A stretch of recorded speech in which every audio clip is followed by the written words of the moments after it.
En 1974, la familia Smurl encontró la casa de sus sueños en West Pittston, Pensilvania. Una vivienda de 2 pisos, con olor a pintura fresca y la promesa de un futuro tranquilo. Pero lo que empezó como pequeñas molestias, una mancha terca en la alfombra, herramientas que desaparecían y aparecían en lugares extraños, pronto se convirtió en algo mucho más siniestro.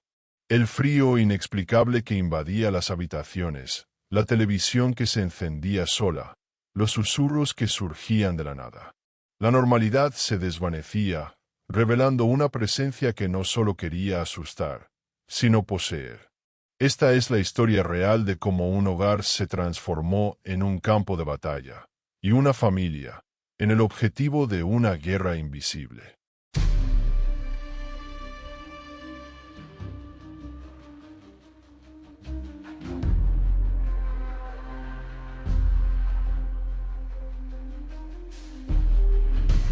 La ciudad de West Pittston, en Pensilvania, era uno de esos lugares tejidos con la fibra del trabajo duro y la normalidad estadounidense. Calles tranquilas, casas de 2 pisos con porches acogedores y una sensación de comunidad que parecía inmune a los horrores del mundo exterior. En 1974, la casa dúplex en la calle Chase no era una anomalía.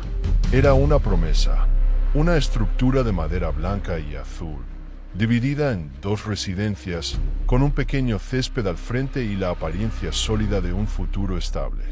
Para Jack y Janet Smurl, era más que una casa, era la culminación de un sueño. Se mudaron a un lado del dúplex con sus 2 hijas pequeñas, Dawn y Heather, mientras que los padres de Jack, John y Mary, ocuparon el otro. Eran una familia unida, trabajadora, católica, el retrato de la decencia suburbana.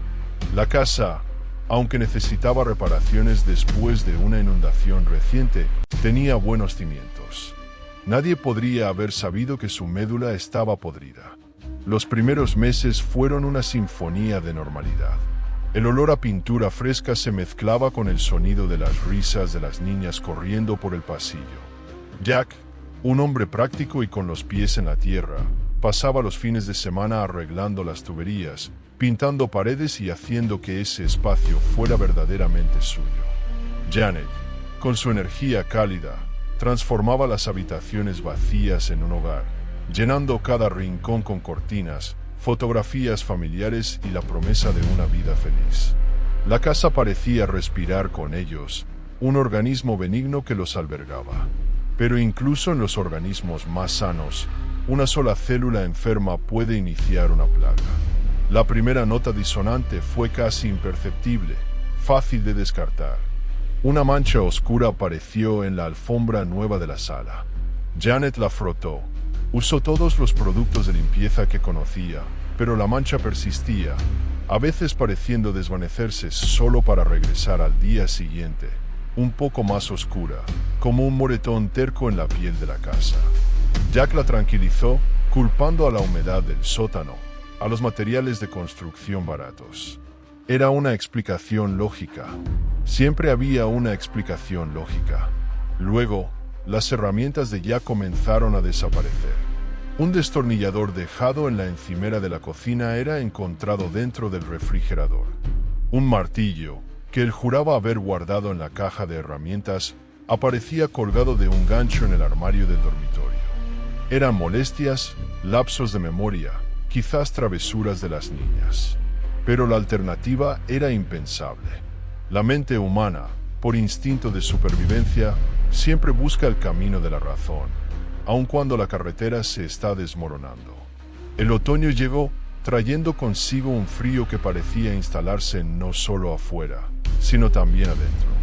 La temperatura en ciertas áreas de la casa caía drásticamente, sin previo aviso. Janet podía estar cocinando en una cocina cálida y, al dar un paso hacia un lado, entrar en una bolsa de aire helado que le erizaba la piel y convertía su aliento en vaho. Duraba solo un instante y luego desaparecía. Jack, nuevamente, buscó la lógica, corrientes de aire, mal aislamiento en las paredes. Calafateó ventanas y selló grietas, librando una batalla contra un enemigo que podía nombrar. Pero el frío no venía de las paredes. Venía de algo dentro de las paredes.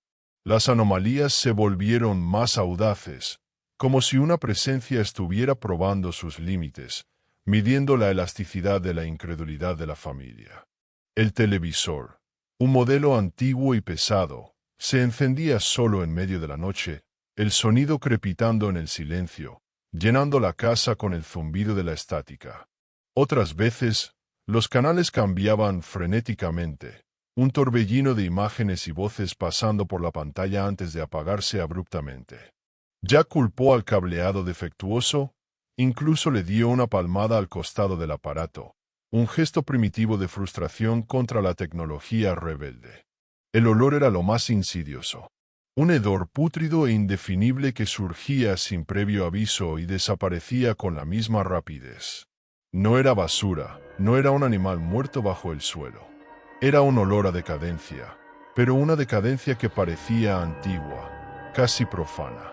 Flotaba por el pasillo, se cernía en una habitación por unos minutos y luego se disipaba, dejando atrás solo un recuerdo nauseabundo y la duda creciente en la mente de Janet. Dejó de mencionárselo a Jack, cuyo rostro se cerraba en una máscara de negación con cada nuevo informe. No quería preocuparlo, o quizás, en el fondo, no quería que sus propias palabras lo hicieran real. El punto de inflexión, el momento en que la negación se convirtió en un lujo insostenible, llegó un martes por la noche. Las niñas dormían, John y Mary estaban en su lado de la casa, y un silencio pesado se había instalado. Janet estaba en la sala, doblando la ropa lavada, mientras Jack leía el periódico en el sillón. Fue entonces cuando el sonido vino del piso de arriba. Un arrastrar pesado y rítmico. Scrapey. Hausa. Scrapey. El sonido inconfundible de un mueble pesado siendo arrastrado por el suelo de madera del dormitorio principal. Jack bajó el periódico, sus ojos encontrándose con los de Janet. Las niñas, comenzó a decir, pero ambos lo sabían. El sonido era demasiado pesado para una niña. Era metódico, deliberado. Jack subió las escaleras, no con la prisa de un padre preocupado, sino con la vacilación de un hombre entrando en territorio enemigo. Janet lo siguió, el corazón martillando contra sus costillas. El sonido se detuvo en el instante en que el pie de Jack tocó el último escalón. El pasillo estaba oscuro y silencioso. El cuarto de las niñas estaba en paz, sus respiraciones suaves y uniformes. Entraron en su propia habitación. La cómoda pesada, una pieza de roble macizo que se necesitaban 2 hombres para mover, estaba exactamente donde debía estar. Nada fuera de lugar. Estaba todo inmóvil. Pero el aire estaba helado, cargado con una electricidad estática que hacía que los vellos de sus brazos se erizaran. No dijeron nada, pero el conocimiento pasó entre ellos en ese silencio. No era el cableado. No eran las tuberías, no eran lapsos de memoria. Algo estaba en la casa con ellos. Y, por primera vez, aquello había demostrado su fuerza. La guerra silenciosa había comenzado. El silencio que siguió al sonido del arrastre fue más pesado que cualquier ruido. La casa ya no parecía un refugio, se había convertido en un depredador dormido. Jack, en un intento desesperado por reafirmar el control, se sumergió en el trabajo y en las rutinas diarias, su silencio una fortaleza frágil contra el miedo que se negaba a nombrar. Pero Janet no tenía ese lujo. Para ella, la casa había despertado. Cada tabla del suelo que crujía bajo sus pies parecía un hueso que se rompía. Cada ráfaga de viento contra la ventana sonaba como un arañazo deliberado. Se movía por las habitaciones ya no con la familiaridad de una propietaria, sino con la cautela de una intrusa, consciente de que estaba siendo constantemente observada por ojos que no podía ver. La normalidad se convirtió en una actuación, una obra que la familia representaba para sí misma durante el día, pero que se desmoronaba al caer la noche. La entidad comenzó a enfocar su atención en Janet. Fue sutil al principio, un tormento psicológico afinado con precisión. Eran los susurros. Cuando estaba sola en la cocina, lavando los platos, oía un murmullo sibilante que parecía venir del desagüe del fregadero, una corriente de aire que transportaba palabras ininteligibles. Se detenía, contenía la respiración, pero el sonido cesaba en el instante en que se concentraba en él, dejándola en la duda de si era real o un producto de su mente cada vez más tensa. Pasos subían y bajaban la escalera principal cuando todos estaban reunidos en la sala. El sonido era ligero, casi furtivo, no el paso pesado de un adulto, sino algo más espectral, que terminaba a mitad de camino, dejando un eco de expectación en el aire. El tormento visual vino después. Una noche, mientras caminaba por el pasillo oscuro hacia el cuarto de las niñas, lo vio. Al final del pasillo, donde la oscuridad era más espesa, una forma se delineó. Era alta y delgada, una mancha de negrura más densa que las sombras a su alrededor, con el vago contorno de una figura humana. Su corazón se detuvo. No había rostro, no había detalles, solo una presencia, una silueta de vacío. Parpadeó y la forma se deshizo, se disolvió de nuevo en la oscuridad como humo, pero la imagen permaneció grabada en su retina. No se lo contó a Jack. ¿Cómo podría? La acusaría de agotamiento, de estrés.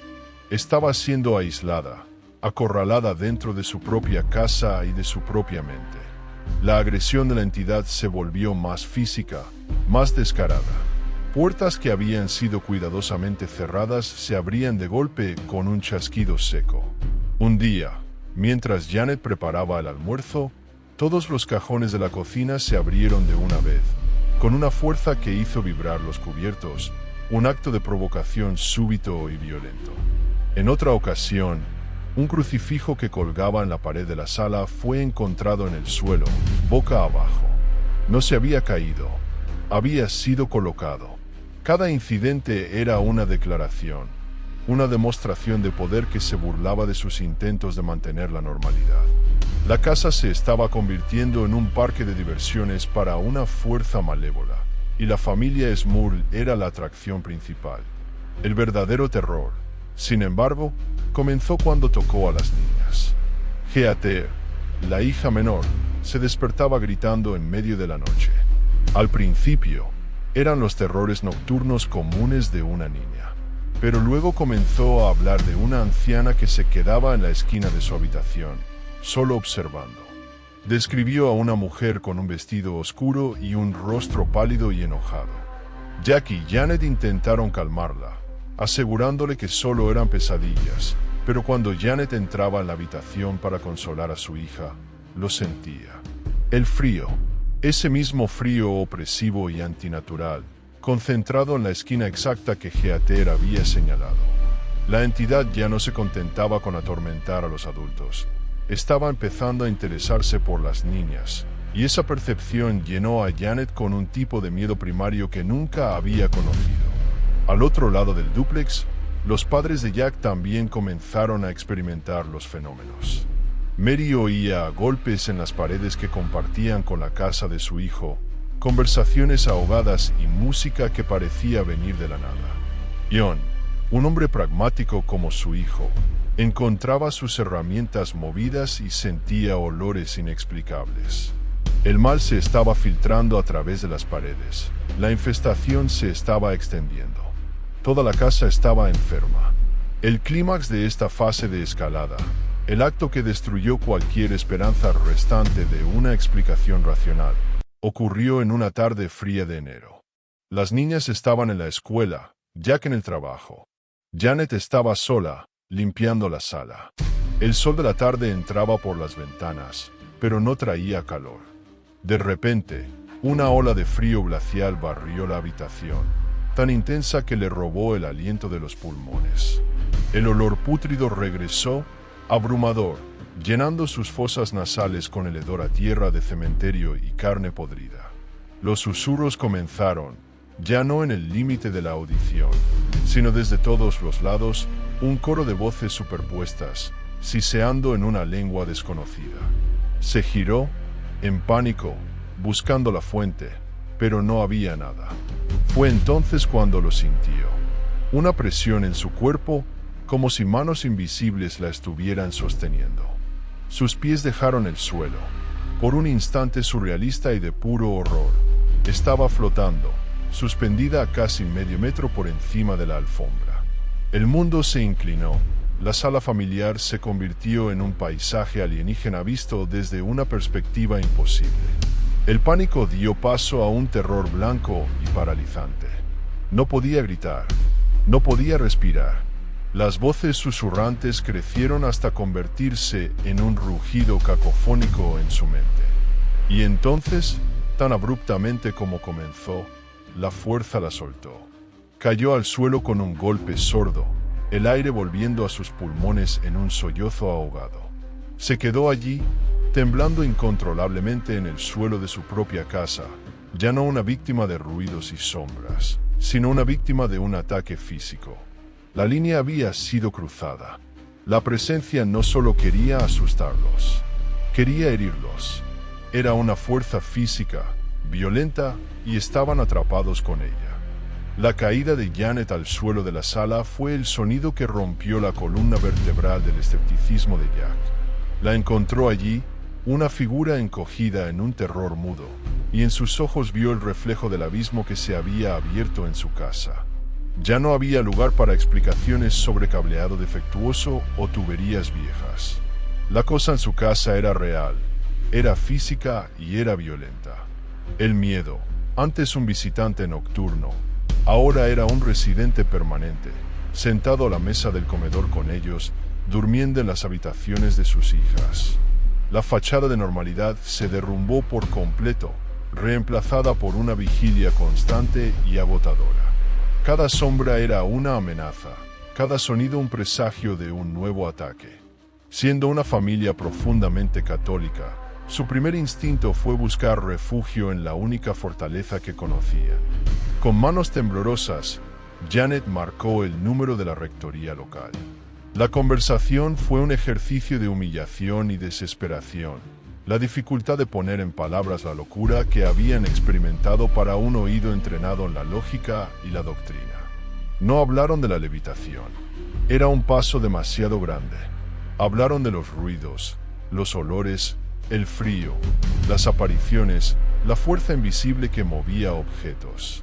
El sacerdote al otro lado de la línea fue comprensivo, pero cauteloso. Oía historias como esa con frecuencia, la mayoría nacidas del dolor o de la inestabilidad mental. Prometió ir a la casa para una bendición. Cuando el sacerdote llegó, la casa estaba en su mejor comportamiento. Estaba silenciosa, tranquila, casi burlona en su quietud.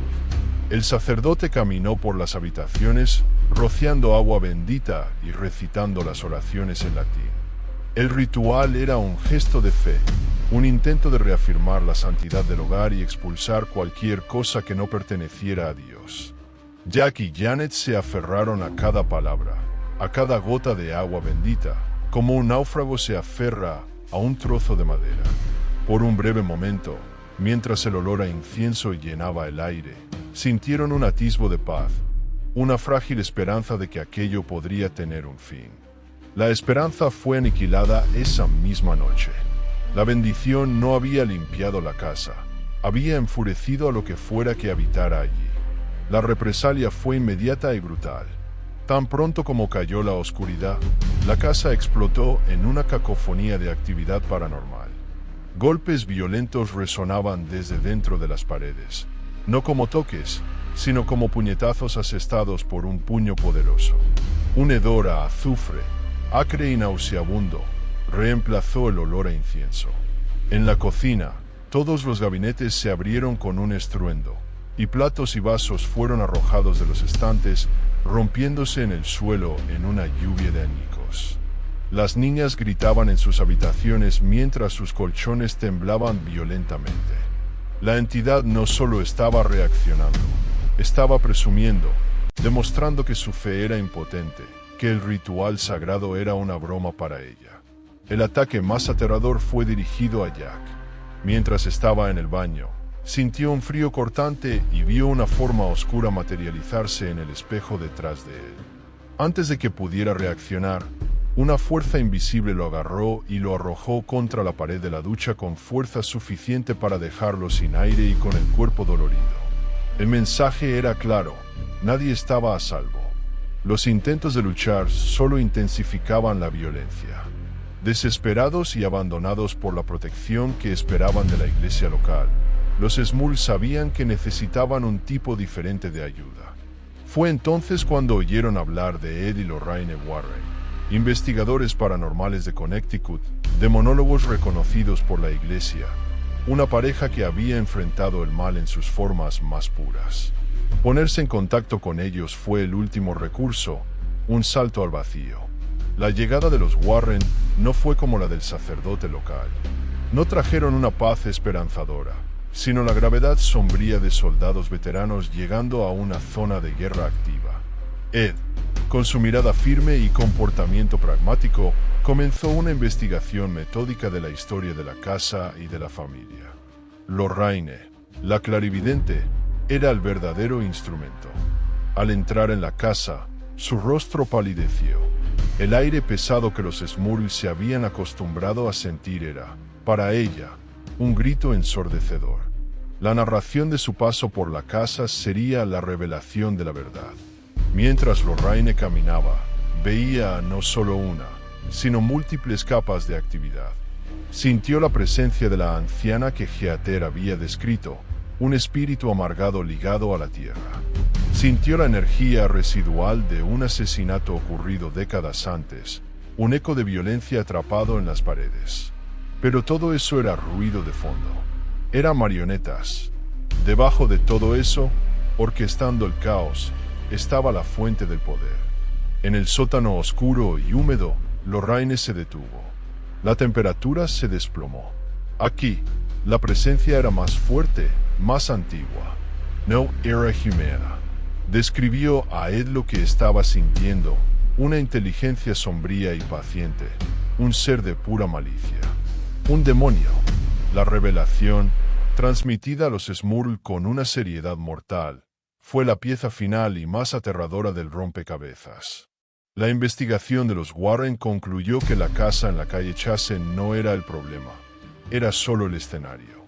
La casa, por su historia de tragedia, se había convertido en un conductor, una antena para el mal. El demonio había usado a los espíritus menores como un disfraz, como la vanguardia de su ataque. Y su objetivo no era la propiedad. Su objetivo era la familia. La entidad demoníaca se había fijado en ellos, alimentándose de su miedo, deleitándose en la desintegración de su fe y unidad. No quería expulsarlos de la casa. Quería invadirlos, quebrar su voluntad, poseer sus cuerpos y finalmente reclamar sus almas.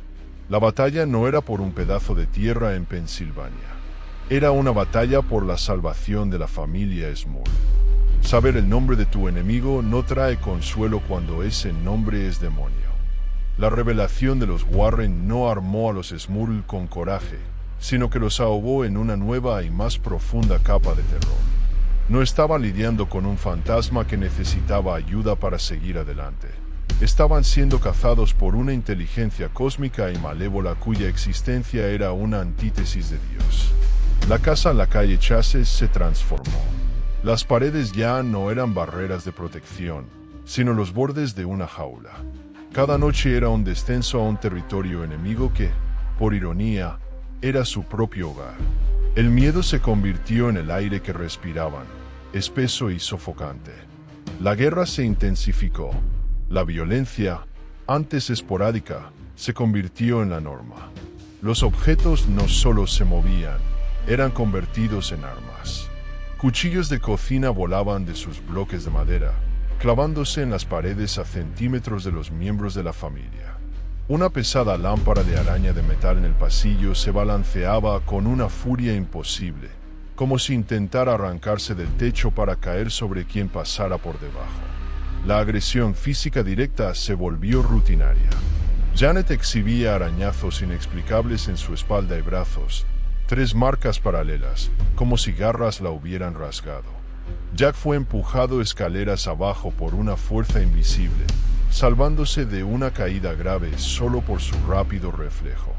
El ataque psicológico fue elevado a un nivel de crueldad calculada. El demonio comenzó a usar sus voces. Janet oía el llanto desesperado de una de sus hijas viniendo del sótano, corriendo para encontrarla durmiendo profundamente en su cama. Jack oía la voz de Janet llamándolo desde afuera, solo para verla sentada en la sala, pálida de miedo. Eran señuelos, trampas sónicas diseñadas para corroer su confianza y cordura, para hacerlos dudar de sus propios sentidos. A veces, la casa se llenaba de ruidos de animales, el chillido aterrorizado de cerdos siendo masacrados, un sonido que parecía burbujear desde las propias paredes. Y luego, lo más terrible de todo, la risa. Una risa baja, gutural y burlona que resonaba por la casa en los momentos de mayor pavor, un sonido que se deleitaba con su sufrimiento. La violación más profunda y atroz, sin embargo, vino en la oscuridad de sus habitaciones. El demonio comenzó a atacar su intimidad, su humanidad. Asumió la forma de un súcubo para atormentar a Jack y de un íncubo para Janet. En un estado de parálisis del sueño, eran asaltados en sus propias camas. No era un acto de pasión, sino de profanación.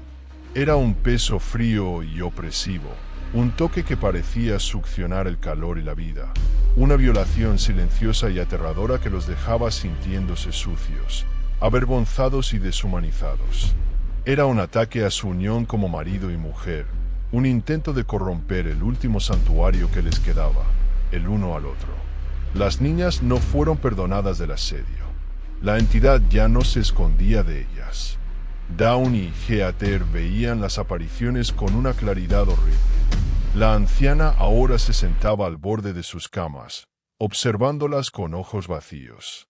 Pero una nueva figura se unió al tormento, la forma oscura y alta que Janet había visto en el pasillo. Aparecía en los umbrales de las puertas, una silueta de más de 2 metros de altura, una presencia masculina y amenazante que no hacía nada más que observar. Su inmovilidad, una promesa de violencia contenida. Vivir en la casa se convirtió en un ejercicio de evitar ciertas habitaciones, de nunca estar solo, de dormir todos juntos en la sala por seguridad, transformando la familia en un grupo de refugiados en su propia tierra. Los Warren, junto con un sacerdote autorizado por la diócesis, intentaron intervenir. Se realizó un exorcismo formal de la casa, un ritual diseñado para expulsar la presencia demoníaca. Mientras el sacerdote recitaba las oraciones en latín, la casa declaró la guerra. Una ventisca helada surgió de la nada, apagando las velas y arrancando el libro de las manos del sacerdote. Las paredes temblaban como si estuviera ocurriendo un terremoto. La risa burlona regresó, esta vez amplificada, viniendo de todas partes al mismo tiempo, ahogando las palabras sagradas. El demonio estaba demostrando su poder, su control sobre ese dominio. El ritual fracasó. La entidad era demasiado fuerte, estaba demasiado atrincherada. La noche después del intento de exorcismo fue el apogeo del asedio. La familia, exhausta y sintiéndose abandonada por Dios y por los hombres, estaba acurrucada en la sala. La violencia se había detenido, pero la casa estaba saturada de una quietud pesada y expectante. Era el silencio de un depredador esperando el momento adecuado para el golpe final. De repente, un sonido cortó el silencio. No era un golpe ni un susurro. Era el sonido de madera y yeso siendo rasgados. Ante sus ojos desorbitados, en la pared principal de la sala, 3 largas y profundas marcas de garras aparecieron, siendo grabadas en la pared por una mano invisible. No fueron rápidas, fueron lentas, deliberadas, el sonido de cada garra rasgando el papel tapiz y profundizando en la estructura de la casa. Scratch, scratch, scratch. Cuando terminó, las 3 marcas quedaron allí, un sigilo primitivo y bestial. Ya no era un ataque, era una firma. El demonio estaba marcando su territorio, declarando propiedad no solo de la casa, sino de la familia dentro de ella. Ya no estaban embrujados. Eran ganado marcado para el matadero. Las 3 garras en la pared no eran solo una marca, eran un ultimátum.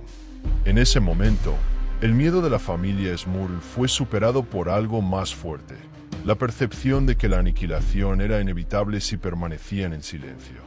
La privacidad que habían guardado tan celosamente ya estaba muerta, asesinada por el ser que infestaba su casa. La vergüenza y el miedo a ser ridiculizados no eran nada comparados con el terror de perder a sus hijas, a sus almas.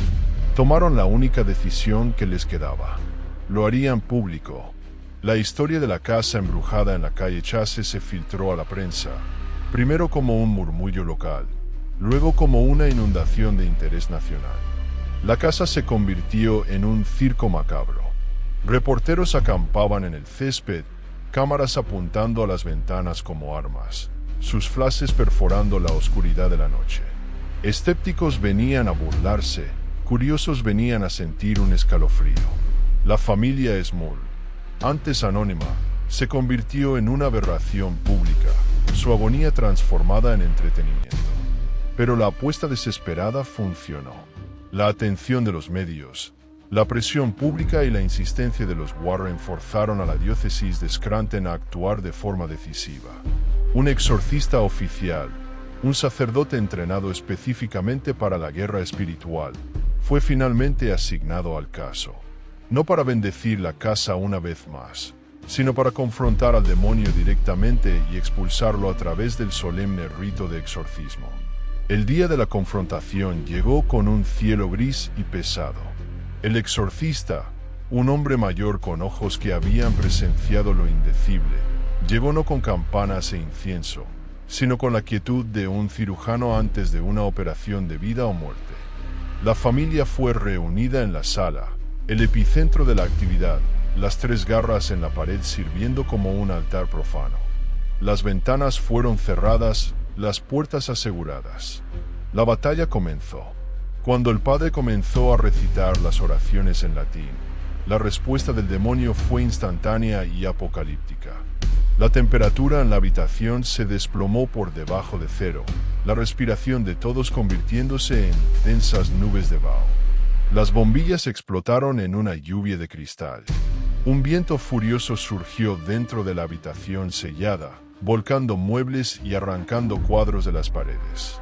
Un rugido bestial, tan fuerte que hacía vibrar los huesos, irrumpió desde los propios cimientos de la casa, una voz de pura blasfemia intentando ahogar las palabras sagradas.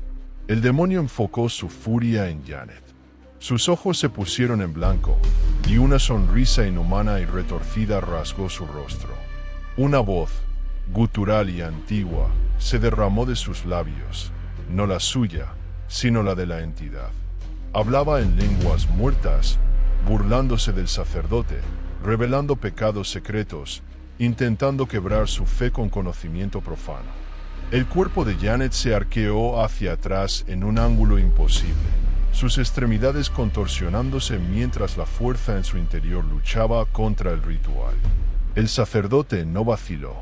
Presionó el crucifijo contra su frente, sus palabras en latín convirtiéndose en una orden, un arma forjada por la fe de 2 milenios. Vade retro, Satana. Toda la casa parecía estar siendo despedazada. Las paredes se agrietaban, y una sustancia oscura y aceitosa se escurría de ellas como sangre negra. El sonido de cerdos chillando y el hedor a azufre llenaban el aire. Por un momento, pareció que el mal vencería. La fuerza que poseía a Janet era inmensa, una marea de odio que amenazaba con consumirlos a todos. Pero la familia, siguiendo las instrucciones del sacerdote, comenzó a rezar. Sus rosarios en mano, sus voces temblorosas pero unidas, formaron un coro frágil contra la tormenta demoníaca. Fue la combinación de la fe inquebrantable del exorcista y el amor desesperado de la familia lo que inclinó la balanza. Con un grito final, una orden atronadora del sacerdote que invocó el nombre de Cristo, el demonio fue arrancado de Janet.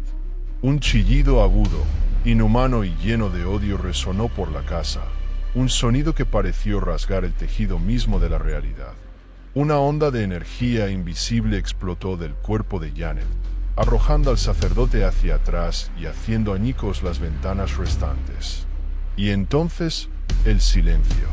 Un silencio absoluto, profundo, como nunca antes lo habían experimentado en esa casa.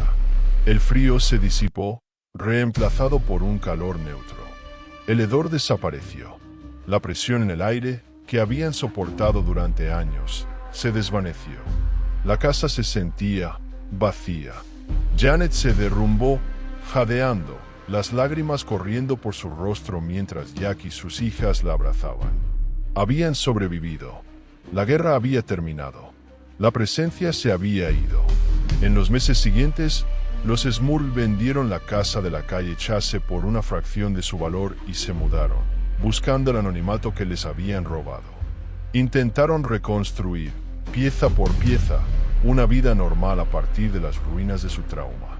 Y, durante mucho tiempo, encontraron la paz. La nueva casa era silenciosa.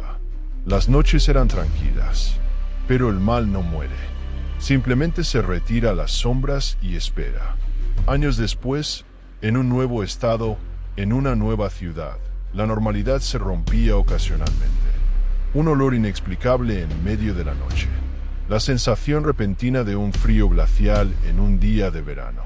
Una sombra fugaz en el rabillo del ojo. Eran ecos, nada más. O eso se decían a sí mismos.